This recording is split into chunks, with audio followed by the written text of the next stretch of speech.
తినే ఆహారాన్ని వారికి ఇస్తే మరి ఏమన్నారు తెలుసా? అయ్యో మోషే, మాకు అక్కడే బాగుంది, ఎక్కడా చెరలోనే బాగుంది, మాకు ఎందుకు మమ్మల్ని ఎక్కడ దాకా తీసుకొచ్చావు? చచ్చిపోతే అక్కడే చచ్చిపోనేవచ్చు కదా అయ్యా, ఎందుకు మాకు ఈ మాటలు? అయ్యో మేము ఎనగోలని పోతున్నాం కదా, పోని పాస్టర్ గారు చెప్తే వినాలా, పాస్టర్ గారు చెప్తే వినాలా? మా జీవితాలు మావే, ఇక్కడ ఉన్నంతసేపు 3 గంటలే చెప్పుకుంటే చెప్పుకో, బైబిల్లో ఉన్నది చెప్తావా? ఆ చెప్పు, వింటాం, అంతవరకే. నా పర్సనల్ ఎలా వచ్చేస్తారు మనసులు తెలుసా? నా పర్సనల్ లైఫ్ నో, ఈ పర్సనల్ లైఫ్ కాదు. నువ్వు అనుకుంటున్నాను ఈ పర్సనల్ లైఫ్ అని కాదు.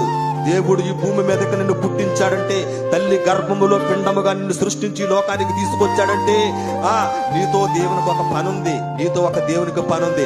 ఏంటా పని అంటే, స్టేర్ మీద స్టేర్ కట్టి ఈ లోకంలో కొన్ని డబ్బులు సంపాదించి చచ్చిపోవడానికి కాదు, నిన్నత మాత్రంగా వెళ్ళిపోవడానికి కాదు, ఈ భూమిని వదిలిపెట్టి నీతో ఒక పని ఉంది. అనేక మంది గర్భస్రావములో తల్లి